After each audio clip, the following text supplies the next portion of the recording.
देखिए अपन ने प्रत्यावर्ती धारा के लिए वर्ग माध्यम मूल मान के साथ साथ ये भी अपन ने ज्ञात कर लिया कि उसका भौतिक अर्थ क्या है। उसके भौतिक अर्थ में अपन ने ये जाना कि वर्ग माध्यम मूल मान जो होता है प्रत्यावर्ती धारा का, वो दिष्ट धारा के उस मान के तुल्य होता है जो कि किसी प्रतिरोध में समान समय में समान धारा उत्पन्न कर रहा था, और इसी को अपन ने प्रभावी या आभासी मान कहा था। अब अपन जानेंगे प्रत्यावर्ती धारा का मापन कि किस तरह से किया जाता है। प्रत्यावर्ती धारा का मापन। अब देखोगे प्रत्यावर्ती धारा के मापन की अगर अपन बात करें तो देखो, दिष्ट धारा के मापन के लिए अपन जो प्रयुक्त करते हैं, दिष्ट धारा एमीटर प्रयुक्त करते हैं, जो कि विद्युत धारा के चुंबकीय प्रभाव पर आधारित है। उसमें होता क्या है कि उसमें आपने देखा होगा कि 0 से लेकर के 30 तक 20 तक अंक अंकित होते हैं, 0 1 2 3 4 5 इस तरह से। अब उसके अंदर अगर प्रत्यावर्ती धारा को अगर अपन प्रवाहित करें, यानी यो कह सकते हैं प्रत्यावर्ती धारा परिपथ में उसे प्रयुक्त करें या प्रत्यावर्ती धारा परिपथ में उसे अपन जोड़ दें, तो ऐसी स्थिति में क्या देखते हैं, वो सदैव शून्य विक्षेप को ही दर्शाता है। शून्य विक्षेप को दर्शाता है क्यों? क्योंकि प्रत्यावर्ती धारा का औसत मान शून्य है। लेकिन एक चीज अपन देखते हैं कि प्रत्यावर्ती धारा की दिशा एक चक्र में 100 बार बदलती है। क्यों बदलती है? क्योंकि प्रत्यावर्ती धारा की दिशा, क्योंकि प्रत्यावर्ती धारा की आवृत्ति जो अपन काम में लेते हैं घरेलू, उसकी 50 हर्ट्ज आवृत्ति है, और आप देखते हो एक चक्कर में 2 बार मैक्सिमम 2 बार मिनिमम होती है। तो एक चक्कर में अगर वो 100 बार बदल जाती है, और इतने बड़े अंतर को वो कंसिडर नहीं कर पाता है, या यूं कह सकते हैं इतने बड़े अंतर का वो अनुकरण नहीं कर पाता है। इतनी फास्ट जो मूविंग होती है कि एक सेकंड एक चक्कर में 100 बार वो चेंज हो रही है, तो जड़त्व के कारण सुई क्या होती है, अपनी शून्य अवस्था में बनी रहती है। इसी शून्य अवस्था में वो प्रतीत होती है। इसीलिए दिष्ट धारा एमीटर का उपयोग अपन प्रत्यावर्ती धारा के मापन हेतु नहीं कर सकते। प्रत्यावर्ती धारा के मापन के लिए तप्त तार एमीटर को प्रयुक्त करते हैं, जो कि विद्युत धारा के ऊष्मीय प्रभाव पर आधारित है, और इसमें जो विक्षेप होता है वो धारा के समानुपाती ना होकर के उत्पन्न उष्मा के समानुपाती होता है, और उष्मा धारा के वर्ग के समानुपाती होती है। यानी कि डीसी जो एमीटर है या डीसी जो वोल्टमीटर है, उसमें विक्षेप तो क्या है, धारा के समानुपाती, जबकि एसी के अंदर जो एसी जो एमीटर है, जिसे अपन तप तार एमीटर कहते हैं, उसमें विक्षेप वर्ग के समानुपाती है। तो इस पॉइंट को अपन हम नोट कर लेते हैं कि प्रत्यावर्ती धारा का मापन। तो देखो इसमें दिष्ट धारा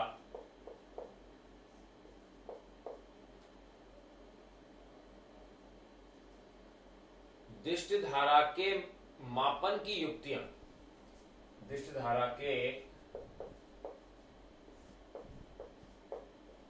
मापन की युक्तियां, एक तरह से डिफरेंस भी हो गया अपने पास। दिष्ट धारा के मापन की युक्तियां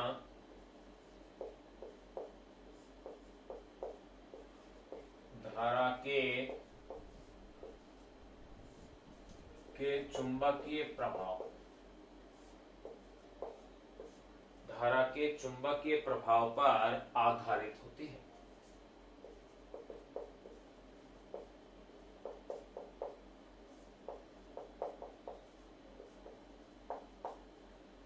दिष्ट धारा के मापन की युक्तियां धारा के चुंबकीय प्रभाव पर आधारित होती है। अतः यदि इन्हें एसी परिपथ में जोड़ दिया जाए, या यूं कह सकते हैं इन्हें अपन एसी परिपथ में प्रयुक्त करें, अतः यदि इन्हें प्रत्यावर्ती धारा परिपथ में जोड़ दिया जाए, अतः यदि इन्हें प्रत्यावर्ती धारा परिपथ में जोड़ दिया जाए तो इनका पाठ्यांक सदैव ही शून्य होगा। जोड़ दिया जाए तो इनका पाठ्यांक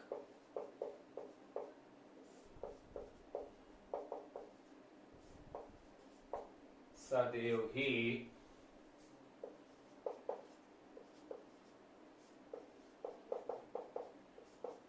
शून्य होगा। तो इनका पाठ्यांक सदैव ही क्या होगा? शून्य होगा। क्योंकि इसका कारण क्या है? क्योंकि प्रत्यावर्ती धारा की दिशा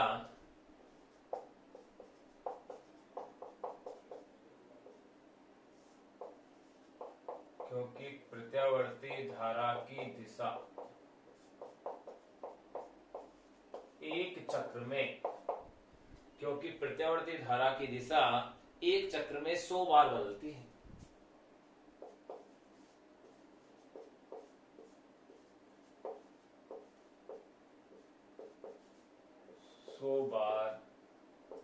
बदलती है, लेकिन जड़त्व के कारण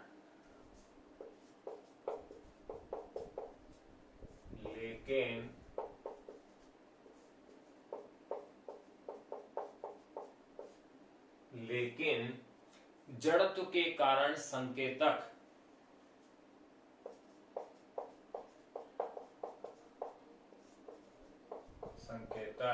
इस तीव्र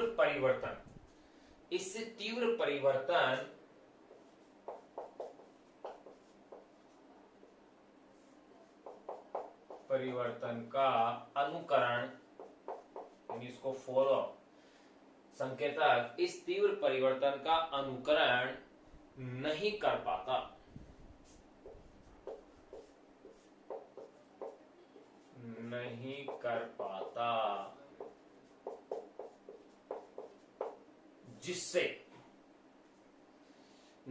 जिससे इसका पाठ्यांक सदैव ही शून्य आता है।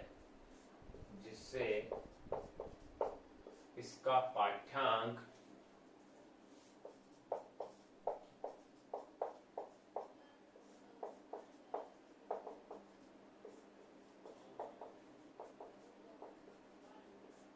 सदैव ही शून्य आता है। तो ये चीज अपन ने देख ली है। इसका मतलब एसी के मापन हेतु दिष्ट धारा एमीटर बिल्कुल भी अपने लिए प्रयुक्त नहीं है। अतः एसी के मापन के लिए किसका उपयोग करेंगे अपन? तप्त तार एमीटर का उपयोग करते हैं। अतः एसी यानी कि प्रत्यावर्ती धारा अल्टरनेटिंग करंट, अतः एसी के मापन हेतु तप्त तार एमीटर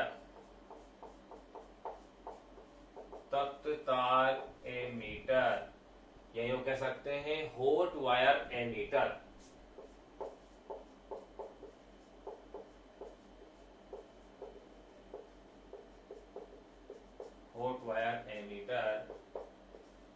को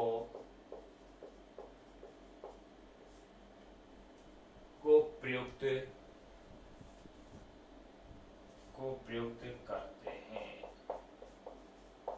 और ये मैंने बताया था कि तब तार एमीटर किस पर कार्य करता है? विद्युत धारा के ऊष्मीय प्रभाव पर को प्रयुक्त करते हैं, जो कि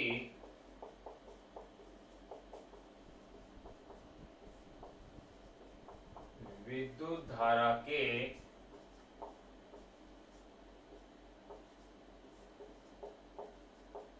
ऊष्मीय प्रभाव पर आधारित होता है।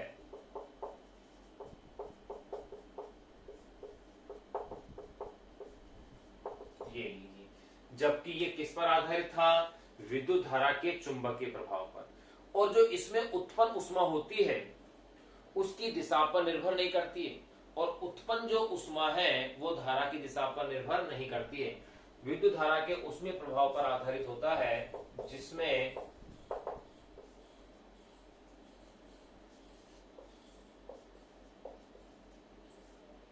उत्पन्न ऊष्मा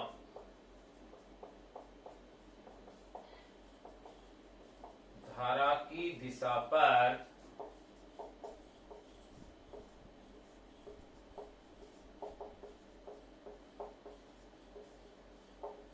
निर्भर नहीं करती है।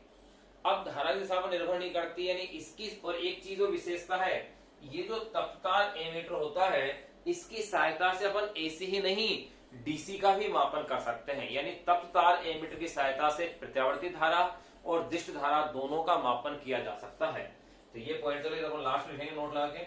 यहां अपन अभी में डिफरेंस अपन ने देखा है। तो देखिए अगर मैं बात करता हूं डीसी एमीटर की, अगर मैं डीसी मीटर कहता हूं कोई सा भी डीसी मीटर हो, और यहां लिख देता हूं मैं एसी मीटर।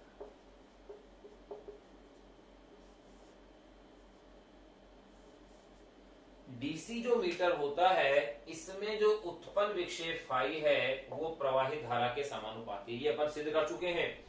जब अपने 7वां चैप्टर पढ़ा था वहां अपन ने जब गैल्वेनोमीटर, धारामापी वगैरह एमीटर पढ़े थे उनमें अपने सिद्ध किया था कि फाई इज प्रोपोर्शनल क्या है आई, वहां अपन ने प्रूफ किया था। वैसे आई इज प्रोपोर्शनल फाई मतलब वही था। और यहाँ पर अपन क्या देख रहे हैं कि जो विक्षेप है वो किसके समानुपाती है, धारा के।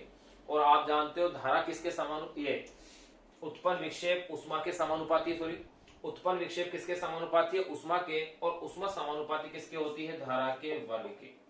यानी phi is proportional H and H is proportional क्या है, आई स्क्वायर है। तो देखिए यहां अगर अपन देखें कि phi 1 ratio phi 2 phi 3 phi 4, तो ये किस में आएगा, 1:2 रेशो 3 रेशो 4 आएगा। और अगर अपन इधर देखें तो देखिए फाई 1 फाई 2 फाई 3 फाई 4, तो ये आएगा 1:4:9:16। अब जरा आप इनमें डिफरेंस देखो, 1 और 2 में अगर अपन डिफरेंस देख रहे हैं कितने का आ रहा है, 1 का। 2 में और 3 में देखेंगे 1 का, 3 में और 4 में देखेंगे 1 का। यानी ये जो स्केल होगी बिल्कुल एक जैसी समरूप होगी। लेकिन यहां अगर अपन इसके स्केल की बात करें तो देखो 1 और 4 में डिफरेंस कितने का है, 3 का। 4 में और 9 में 5 का, 9 में और 16 में 7 का। तो यहाँ स्केल का पैमाना अलग प्रकार से बनाया जाएगा। यानी कि यहां अगर मैं स्केल के पैमाने की बात करूं तो ये इस तरह से शुरू होगा, जैसे 0 है, 1 है, 2 3 4, यानी कि समान अंतराल होंगे। लेकिन इसके स्केल पे ये समान अंतराल नहीं होंगे। वहां फर्क इस तरह से आएगा अपने पास, जैसे 0 है, यहां 1 है, तो इसके बाद जैसे 2 है तो यहां, और फिर यहां 3 यहां, इस तरह से इनमें डिफरेंस बढ़ता चला जाएगा आगे। तो ये अपन ने इसमें देख लिया है। तो आप लोगों ने क्या चीज देखी कि प्रत्यावर्ती धारा का मापन अपन कैसे करते हैं। तो देखिए कि प्रत्यावर्ती धारा का मापन अगर अपन करें दिष्ट धारा से, और अगर प्रत्यावर्ती धारा के उपकरणों की अपन तुलना करें तो दिष्ट धारा के मापन के लिए प्रयुक्त जो उपकरण है वो विद्युत धारा के चुंबकीय प्रभाव पर आधारित है, जबकि इसके उपकरण विद्युत धारा के ऊष्मीय प्रभाव पर आधारित है। दिष्ट धारा के उपकरण के अंदर जो विक्षेप है वो धारा के समानुपाती था, इसमें जो विक्षेप है वो उष्मा के समानुपाती है और उष्मा धारा के वर्ग के समानुपाती, यानी इसमें जो विक्षेप आएगा वो धारा के वर्ग के समानुपाती आएगा। इसको अपने तप्तार एमीटर नाम दिया था। उससे अगर अपन एसी को नापेंगे तो मान सदैव क्या आएगा, 0। यानी दिष्ट धारा के एमीटर से प्रत्यावर्ती धारा का अगर अपन मापन करते हैं, परिपथ में जोड़ देते हैं, तो मान सदैव क्या आता है, 0 आता है। लेकिन अपन अगर प्रत्यावर्ती धारा के एमीटर से, यानी तप्त तार एमीटर से दिष्ट धारा को नापें तो उसका मापन किया जा सकता है। यानी कि तप्त तार एमीटर से एसी और डीसी दोनों को ही मापा जा सकता है। चलो इस चीज को नोट कर लें, उससे पहले अपन इसे रीड करें। प्रत्यावर्ती धारा का मापन, दिष्ट धारा के मापन की युक्तियां धारा के चुंबकीय प्रभाव पर आधारित होती हैं। अतः यदि इन्हें प्रत्यावर्ती धारा परिपथ में जोड़ दिया जाए तो इनका पाठ्यांक सदैव ही 0 होगा, क्योंकि प्रत्यावर्ती धारा की दिशा एक चक्र में 100 बार बदलती है, लेकिन जड़त्व के कारण संकेतक इस तीव्र परिवर्तन का अनुकरण नहीं कर पाता, उसको फॉलो नहीं कर पाता है, जिससे इससे पाठ्यांक सदैव ही 0 आता है। फिर अपन ने क्या लिखा, अतः एसी के मापन हेतु तप्त तार एमीटर को प्रयुक्त करते हैं, जो कि विद्युत धारा के ऊष्मीय प्रभाव पर आधारित होता है, जिसमें उत्पन्न ऊष्मा धारा की दिशा पर निर्भर नहीं करती है। फिर डीसी मीटर की बात करूं तो फाई इज प्रोपोर्शनल आई था, और एसी मीटर की बात करूं तो फाई इज प्रोपोर्शनल एच यानी हीट इज प्रोपोर्शनल आई का स्क्वायर। यानी इसमें जो स्केल आएगी 1 2 3 4, इसमें आएगी 1 4 9 16। अब एक चीज अपन नोट लगा के लिख लेते हैं,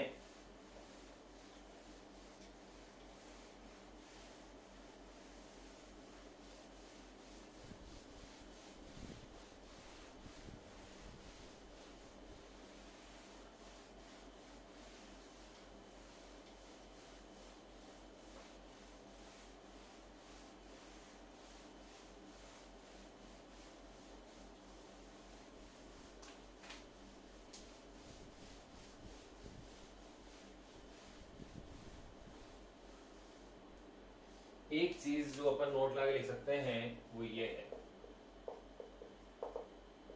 नोट में अपन ये लिख सकते हैं कि जो तप्त तार एमीटर है इसकी सहायता से अपन एसी और डीसी दोनों का क्या कर सकते हैं, मापन किया जा सकता है। तप्त तार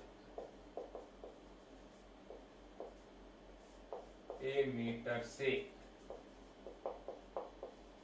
एसी व डीसी यानी प्रत्यावर्ती धारा और दिष्ट धारा दोनों का मापन किया जा सकता है। ये एसी और डीसी दोनों का क्या कर सकते हैं, मापन, लेकिन दिष्ट धारा एमीटर से केवल दिष्ट धारा का ही क्या होगा, मापन होगा। तो ये अपन ने इसके बारे में जान लिया है। अब अपन बातें करें कि प्रत्यावर्ती धारा की क्या क्या विशेषताएं होती है, क्या क्या इसके गुणधर्म होते हैं। देखिए अब अपन बातें करते हैं प्रत्यावर्ती धारा की विशेषताएं।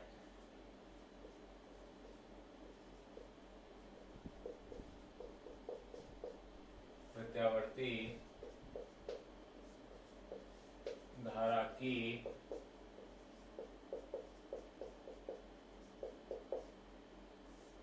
विशेषताएं, क्या क्या प्रॉपर्टीज हैं, इनको आप ऐसे याद रखें। देखो आपने ये बनाया था, याद कीजिए, प्रत्यावर्ती धारा समय के साथ यूं चल रही है, ये एक चक्र इसका पूरा हो जाता है। यहाँ आई नोट था, यहाँ माइनस आई नोट था, ये धारा ली थी आपने। इसमें आपने एक चीज देखी कि देखो यहाँ T/2 और यहाँ क्या था, कैपिटल T। यहाँ आप क्या देख रहे हैं कि जितना मान ये प्लस में है उतना ही मान क्या आ रहा है, माइनस में आ रहा है। एक चक्र में आधे चक्र के लिए तो एसी का मान कैसा है, धनात्मक, और अगले आधे चक्र के लिए इसका मान क्या है, ऋणात्मक। पहली विशेषता कि प्रथम आधे चक्र के लिए इसका मान धनात्मक है, अगले आधे चक्र के लिए इसका मान कैसा है, ऋणात्मक है। फिर देखें पूरे चक्र में धारा का औसत मान कैसा आ रहा है, शून्य, क्योंकि जितना धनात्मक उतना क्या है, ऋणात्मक। दो विशेषताएं। तीसरी विशेषता क्या देख रहे हैं कि एसी के अंदर धनात्मक चक्र का जितना क्षेत्रफल होगा, यानी इसका जो अपन एरिया निकालेंगे उतना ही एरिया इस ऋणात्मक चक्र का भी होगा, अर्थात कुल मान फिर भी अपन कह सकते हैं क्या हो गया, शून्य हो गया। चौथी विशेषता, एसी जो प्रत्यावर्ती धारा है वो ओम के नियम, किरचॉफ के नियम और जूल के नियम तीनों की क्या करती है, पालना करती है। पांचवी अगर अपन इसकी विशेषता की बात करें तो इसकी पांचवी विशेषता ये आती है कि एक चक्र के दौरान एसी का मान दो बार तो शून्य हो रहा है और दो बार कैसा मान प्राप्त हो रहा है अपन को, अधिकतम। देखो ये मैक्सिमम हो रहा है, ये मैक्सिमम हो रहा है। ये अपने पास पांच विशेषताएं अपन ने इसकी जान ली। छठी विशेषता और जान सकते हैं कि एक चक्र के दौरान दो बार इसकी क्या हो रही है, दिशा चेंज हो रही है। और फिर एक चीज की अपन और बात करें कि भारत में जो अपन प्रत्यावर्ती धारा काम में लेते हैं घरेलू, उसकी आवृत्ति होती है 50 हर्ट्ज, जबकि अमेरिका में होती है 60 हर्ट्ज। भारत में वोल्टेज ली जाती है, अपने घरों में जो वोल्टेज आती है वो है 220 वोल्ट और अमेरिका में आती है 110 वोल्ट। तो इन विशेषताओं को और अपन लिख लेते हैं जो मैंने अभी बोली है। नंबर 1, पहली विशेषता मैंने क्या बताई, एक पूर्ण चक्र में आधे चक्र के लिए प्रत्यावर्ती धारा का मान धनात्मक और आधे चक्र के लिए कैसा होता है, ऋणात्मक होता है। देखिए एक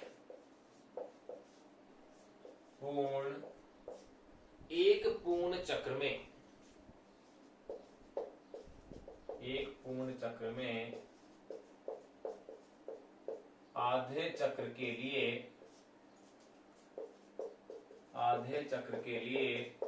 प्रत्यावर्ती धारा, एक पूर्ण चक्र में आधे चक्र के लिए प्रत्यावर्ती धारा का मान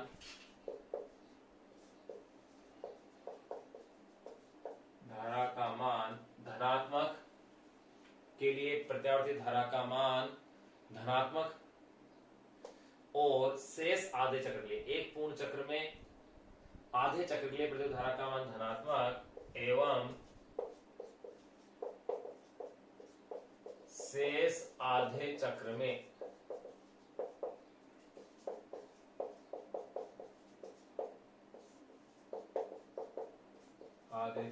ऋणात्मक होता है, पहली विशेषता। फिर अपन बात करें दूसरी विशेषता क्या आ रही है। एक पूरे चक्र में धारा का औसत मान क्या होता है? 0।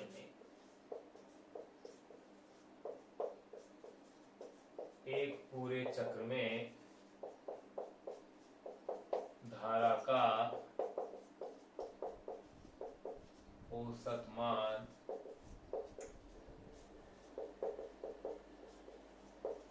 0 होता है।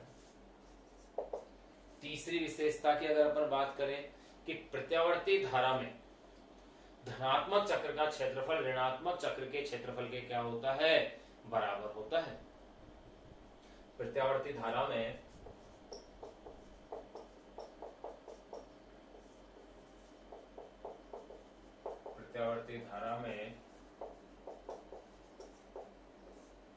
धनात्मक चक्र का क्षेत्रफल,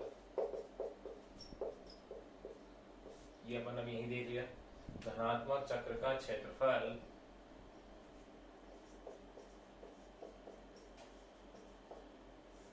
ऋणात्मक चक्र के क्षेत्रफल के बराबर होता है। ये लीजिए, 3 विशेषताएं तो हो गई है।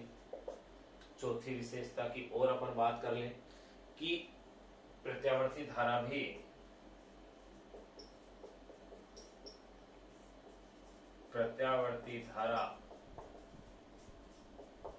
ओम के नियम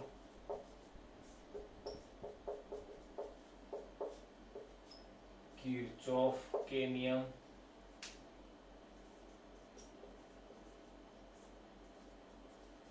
वे जूल के नियम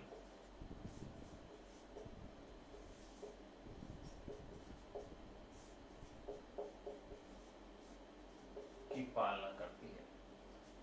पांचवी विशेषता की अगर अपन बात करें इसकी, तो पांचवी विशेषता ये थी कि एक चक्र के दौरान एसी का मान 2 बार 0 और 2 बार क्या होता है? अधिकतम। एक चक्र के दौरान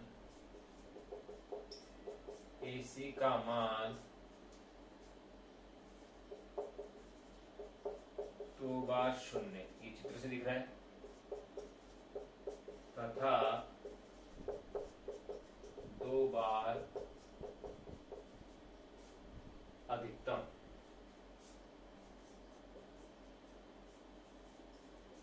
होता है। छठी विशेषता और अपन इसकी जान ले कि छठी विशेषता मैंने क्या बताई कि एक चक्र में तो अपन लिख लिया है कि मैक्सिमम और मिनिमम, एक चक्र के दौरान 2 बार इसकी क्या होती है? दिशा बदलती है। एक चक्र के दौरान इसकी दिशा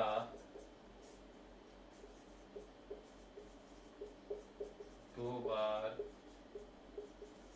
बदलती है। तो ये लो, ये प्रत्यावर्ती धारा की अपन ने क्या लिख ली है? विशेषताएं अपने पास आ गई हैं। अब ये मान भी अपन लिख लें कि अमेरिका में कितनी और भारत में कितनी धारा आती है। ये देखो सिंपल सिंपल चीजें हैं जो आपको याद ही करनी है। तो एसी की अपन ने विशेषताएं जान ली भाई।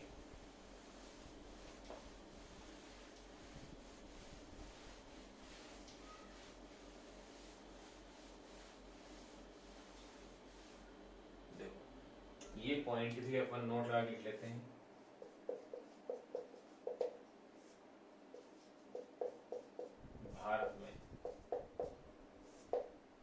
भारत में प्रत्यावर्ती धारा की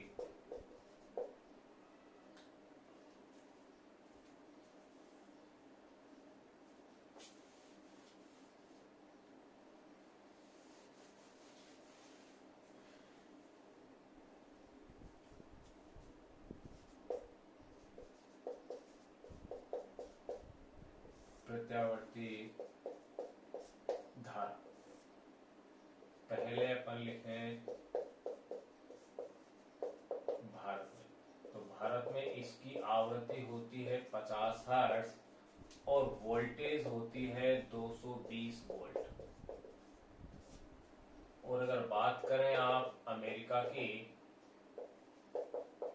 या जर्मनी की, तो वहां आवृत्ति होती है 60 हर्ट्ज और वोल्टेज होती है 110 वोल्ट। ये भी आप ध्यान रखना।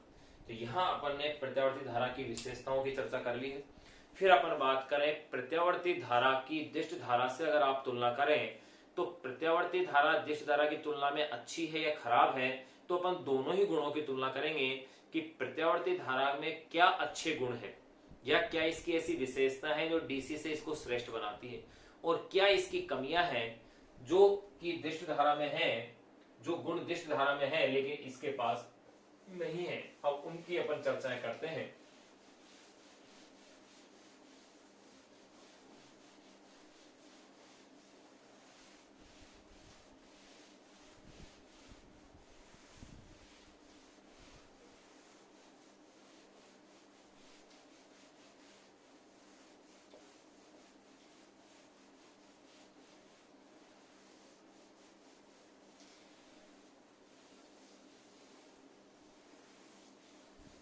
जो ये थ्योरेटिकल पोर्शन है थोड़ा सा, इसके बाद फिर इसमें इंटरेस्टिंग डेरिवेशन वाला पोर्शन है जो कि बहुत ही अच्छा डेरिवेशन पार्ट है इसके अंदर। अब अपन बात करेंगे एसी के डीसी की तुलना में गुण व दोष।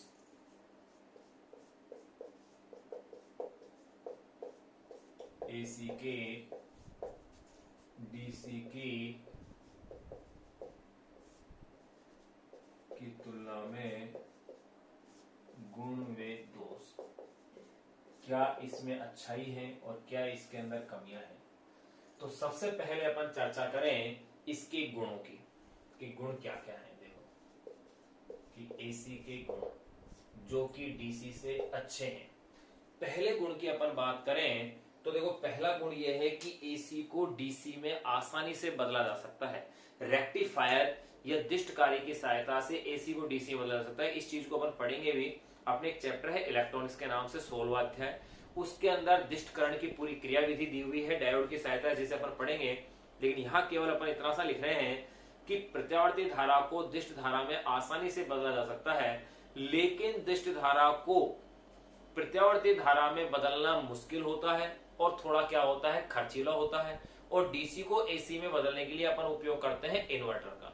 तो पहला गुण तो एसी का ये है जो अपन ने जान लिया है। दूसरा जो गुण है इसका वो है कि प्रत्यावर्ती जो वोल्टता होती है इसको अपन ट्रांसफार्मर की सहायता से वांछित मान में बदल सकते हैं, यानी कम या ज्यादा कर सकते हैं। और इसकी सहायता से ही प्रत्यावर्ती धारा का संचरण दूरस्थ स्थानों तक कर पाना संभव होता है। लेकिन दिष्ट धारा का अपन ट्रांसफार्मर की सहायता से रूपांतरण नहीं कर सकते, क्योंकि ट्रांसफार्मर अन्योन्य प्रेरण के सिद्धांत पर कार्य करता है और दिष्ट धारा के मान में तो चेंज आता ही नहीं है, जो कि अन्योन्य प्रेरण की घटना को उत्पन्न करे। प्रत्यावर्ती धारा का मान तो निरंतर चेंज होता है, तो जब धारा के मान में चेंज होगा तभी तो प्रेरित धारा उत्पन्न होगी। तो इस वजह से ट्रांसफार्मर में भी अपन एसी का उपयोग कर सकते हैं, डीसी का नहीं कर सकते। तीसरा, एसी के जो मोटर है, एसी के जो जनित्र है वो अधिक सुविधाजनक होते हैं और अधिक दृढ़ और मजबूत होते हैं, और उनकी दक्षता भी क्या होती है, ज्यादा होती है। चौथे गुण की बात करें तो एसी में जो भी कोई ऊर्जा हानि है, यानी उसकी शक्ति उसकी किसी भी प्रकार की हानि को कम करे, यानी धारा को कंट्रोल करते हुए भी उसकी हानि को कम नहीं होने दे, इसके लिए अपन चौक कुंडली का उपयोग करते हैं। यानी कि चौक कुंडली जो अपन इसी चैप्टर में पढ़ेंगे बाद में टॉपिक, जो कि कार्यहीन धारा या वाटहीन धारा के सिद्धांत पर कार्य करती है, उस चौक कुंडली का उपयोग करते हैं। डीसी के अंदर अपन चौक कुंडली का उपयोग नहीं करते हैं। तो पहले अपन गुणों को लिख लें कि इसके गुण क्या क्या है। तो देखिए प्रत्यावर्ती धारा का पहला गुण जो इसको एसी से अच्छा बनाता है, तो वो देखो एसी को डीसी में आसानी से दिष्टकारी यानी कि रेक्टिफायर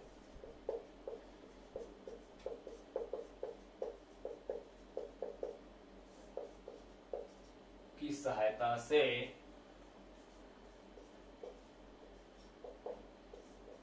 बदला जा सकता है।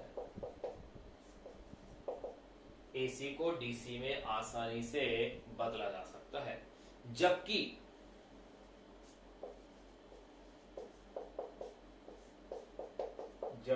डीसी को एसी में बदलना कठिन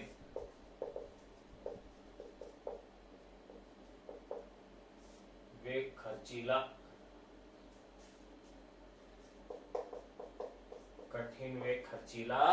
होता है। यानी एसी को डीसी में तो आसानी से बदल देते हैं, लेकिन डीसी को एसी में बदलना क्या है, कठिन वे खर्चीला होता है। इसके लिए, इसको बदलने के लिए किसका उपयोग किया जाता है? भाई मैंने भी बताया था, इन्वर्टर का।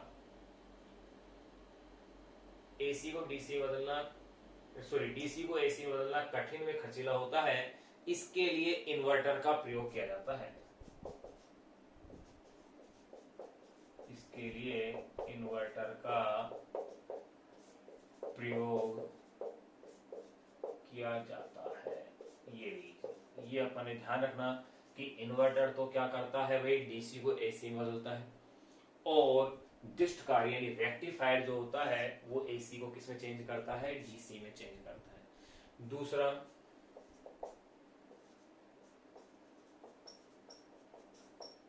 प्रत्यावर्ती वोल्टता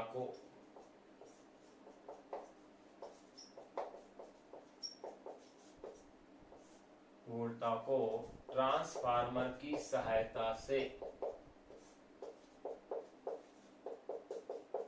वांछित वोल्टता में बदलकर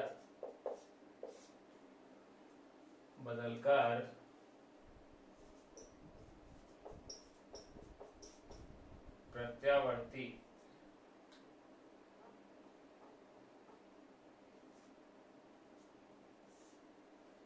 वांछित वोल्टता में बदलकर प्रत्यावर्ती शक्ति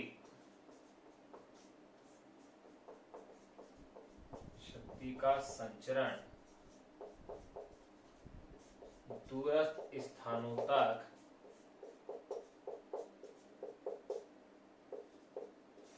किया जा सकता है। ये लीजिए, प्रत्यावर्ती शक्ति का संचरण कहां कर सकते हैं अपन, दूरस्थ स्थानों तक कर सकते हैं, लेकिन डीसी के लिए यह संभव नहीं है। लेकिन डीसी के लिए यह संभव नहीं है, डीसी के लिए अपन ऐसा नहीं कर सकते। फिर अपन बात करें नंबर 3 कि तीसरा ऐसा गुण क्या है कि एसी के जो जनित्र है या मोटर है वो डीसी के जनित्र या मोटर की तुलना में अधिक दक्ष, अधिक दृढ़ और अधिक सुविधाजनक होते हैं। एसी के जनित्र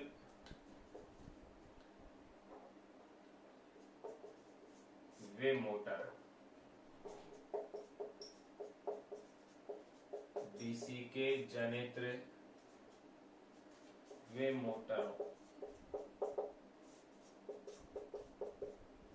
की तुलना में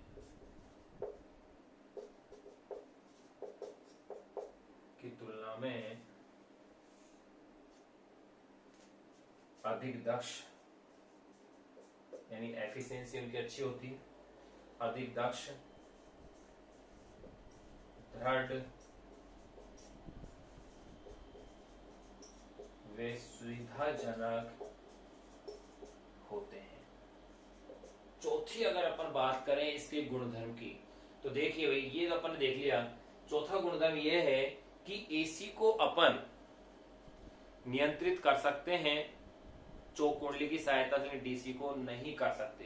तो नंबर 4, एसी अपन यूं कह सकते हैं, एसी को कम ऊर्जा हानि पर नियंत्रित करने हेतु, एसी को कम ऊर्जा हास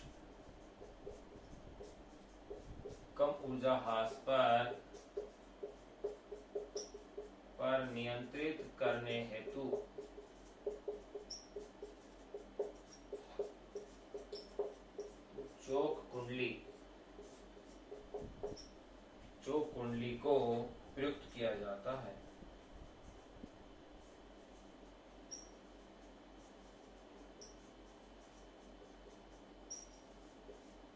चौक कुंडली को प्रयुक्त किया जा सकता है, परंतु डीसी में नहीं,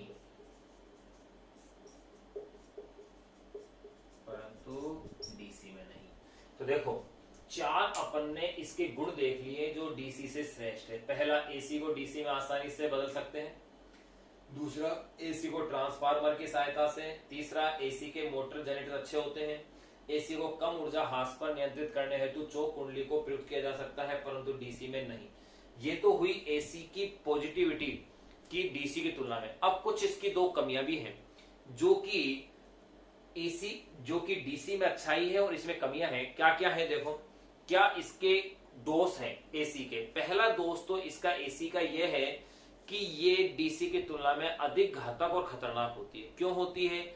क्योंकि इसका जो शिखर मान होता है वो इसके वर्ग माध्य मूल मान का √2 गुना होता है। अपन ने पढ़ लिया था IRMS = I नोट अपॉन में √2। तो I नोट = क्या होगा? √2 इंटू IRMS, यानी कि इसका शिखर मान इसके वर्ग माध्य मूल मान का √2 गुना होता है, जबकि अपन को मिलता कौन सा है? इसका वर्ग माध्य मूल मान। तो पहला दोष तो ये हुआ। दूसरा दोष अपन क्या देखते हैं कि जो एसी होती है यानी प्रत्यावर्ती जो धारा होती है, अल्टरनेटिंग जो करंट होती है, वो प्राय चालक की सतह पर ही बहती है। मुख्यतः प्राय चालक की सतह पर इसका प्रभाव होता है। इस प्रभाव को कहा जाता है त्वाचिक प्रभाव या स्किन इफेक्ट। इसके निराकरण के लिए क्या करते हैं, या तो पतले पतले तारों का गुच्छा बना करके मोटे तार के रूप में उसे प्रयुक्त करते हैं, जबकि डीसी के साथ ऐसी समस्या नहीं है। तीसरा इसका जो दोष है वो ये है कि इसे विद्युत चुंबक बनाने के लिए प्रयुक्त नहीं कर सकते एसी को डायरेक्ट। इसको विद्युत अपघटन में भी इसको प्रयुक्त नहीं कर सकते। विद्युत लेपन के लिए भी एसी को डायरेक्टली प्रयुक्त नहीं कर सकते।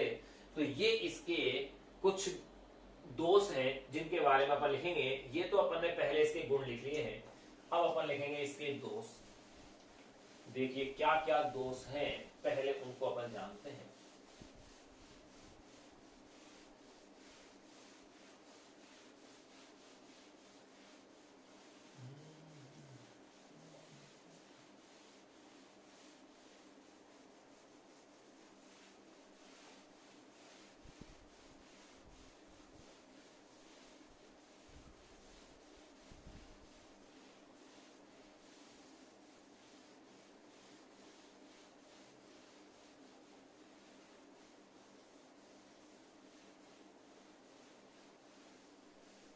तो देखिए भाई, एसी के डीसी की तुलना में गुण और दोष की अपन बातें कर रहे थे। इसमें अपन ने गुण तो अपन ने जान लिए हैं, अब अपन देख रहे हैं दोष क्या है। दोष में नंबर 1, पहला मैंने क्या बताया कि इसमें ये मुख्यतः चालक की बाहरी सतह से होकर बहती है, जिसे अपन क्या बोलते हैं? त्वाचिक प्रभाव बोलते हैं। तो नंबर फर्स्ट लिख सकते हैं,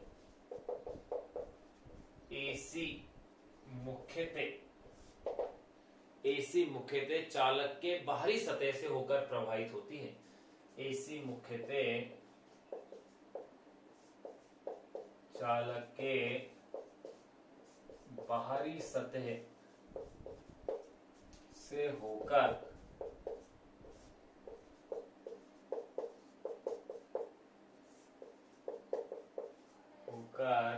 प्रवाहित होती है।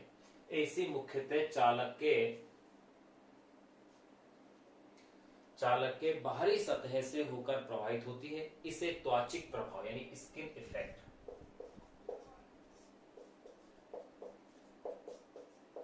इसे त्वाचिक प्रभाव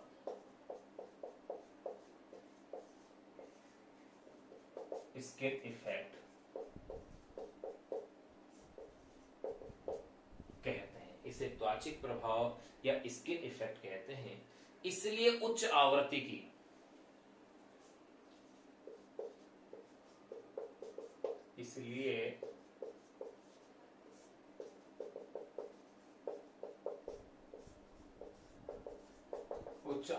की एसी यानी कि प्रत्यावर्ती धारा, इसलिए उच्च आवृत्ति की एसी के संचरण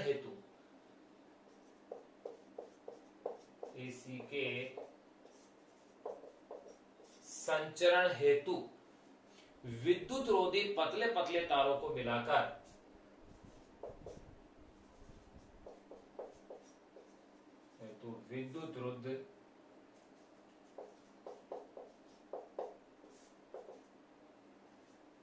पतले पतले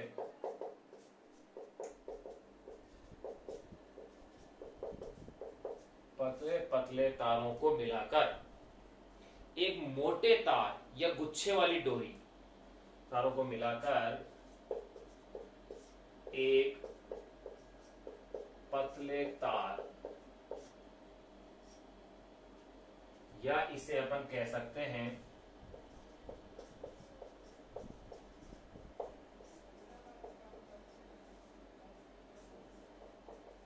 गुच्छे वाली डोरी के रूप में प्रयुक्त करते हैं।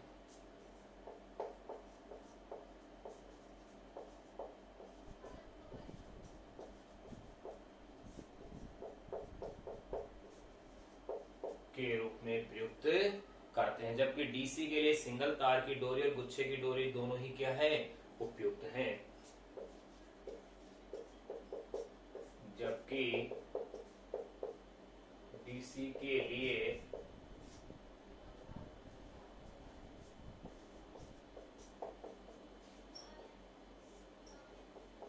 सिंगल तार की डोरी वे गुच्छे वाली डोरी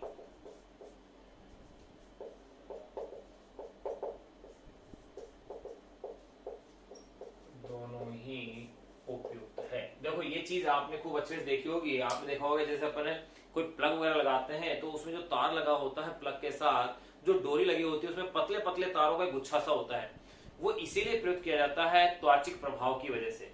तो देखो पहला अपन ने क्या लिखा, एसी मुख्यतः चालक के बाहरी सतह से होकर प्रवाहित होती है, इसे त्वचिक प्रभाव कहते हैं। इसलिए उच्च आवृत्ति की एसी के संचरण हेतु विद्युत रुद्ध पतले पतले तारों को मिलाकर एक पतले तार या गुच्छे वाली डोरी के रूप में प्रयुक्त करते हैं, मिलाकर एक पतले तार के रूप में इसे प्रयुक्त करते हैं। जबकि डीसी के लिए सिंगल तार की डोरी और गुच्छे वाली डोरी दोनों ही क्या है, उपयुक्त है। दूसरा अपन क्या देखते हैं, किसी भी मान की एसी की अगर अपन तुलना उसी मान की डीसी से करें तो एसी क्या है, अधिक घातक और खतरनाक होती है। तो देखिए दूसरा जो दोष है उसका क्या है, किसी मान की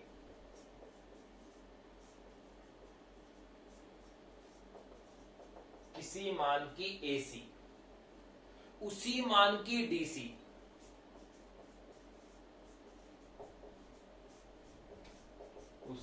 की डीसी की तुलना में अधिक घातक वे खतरनाक होती है।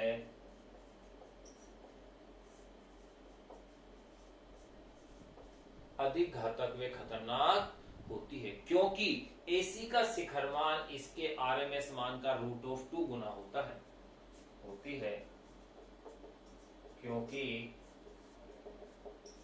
एसी का शिखर मान जो इसकी पीक वैल्यू है इसके वर्ग माध्य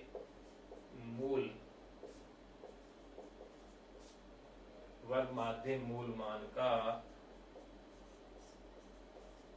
√2 गुना होता है। देखो ये चीज अपन देख चुके थे कि यहां इस तरह से I RMS is equal to I not upon में √2 था, यानी वर्ग माध्य मूल मान आई नोट अपॉन में √2 है, अर्थात जो कह सकते हो I not is equal to √2 I RMS, ये था। इस वजह से तीसरा अपन क्या देख रहे हैं कि एसी का सीधा उपयोग अपन कर ही नहीं सकते, कहां विद्युत अपघटन में, विद्युत चुंबक बनाने में, विद्युत लेपन में नहीं किया जा सकता।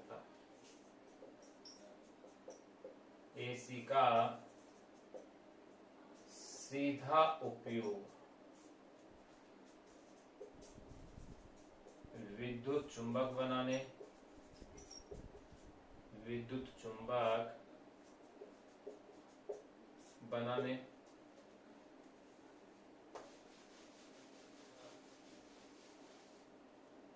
एसी का सीधा उपयोग कह रहा हूं, सीधा उपयोग विद्युत चुंबक बनाने, विद्युत लेपन वे विद्युत अपघटन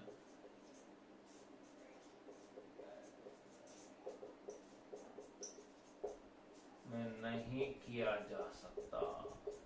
ये लीजिए, ये भी इसका दोष था। तो अपन ने देखो एसी के डीसी की तुलना में क्या दोष थे वो भी जान लिए और क्या इसके गुण थे वो भी जान लिए। तो यहां अपने पास एसी और डीसी की जो कंपेरिजन वाली बातें थी वो अपन ने कंप्लीट कर ली। अब जो इस लेक्चर में अपन ने जाना, एक तो ये जाना कि प्रत्यावर्ती धारा का मापन किस उपकरण से किया जाता है, क्यों किया जाता है, कैसे किया जाता है। फिर अपन ने जाना कि एसी में क्या क्या विशेषता है अल्टरनेटिंग करंट में। फिर अपन ने जाना कि एसी की डीसी से अगर अपन तुलना करें तो एसी में कौन से गुण हैं जो अपन ने जान लिए और कौन से दोष हैं वो भी अपन ने जान लिए। तो आपने देखा होगा कि गुण अपन ने 4 जान लिए और जो दोष थे वो अपन ने 3 जान लिए।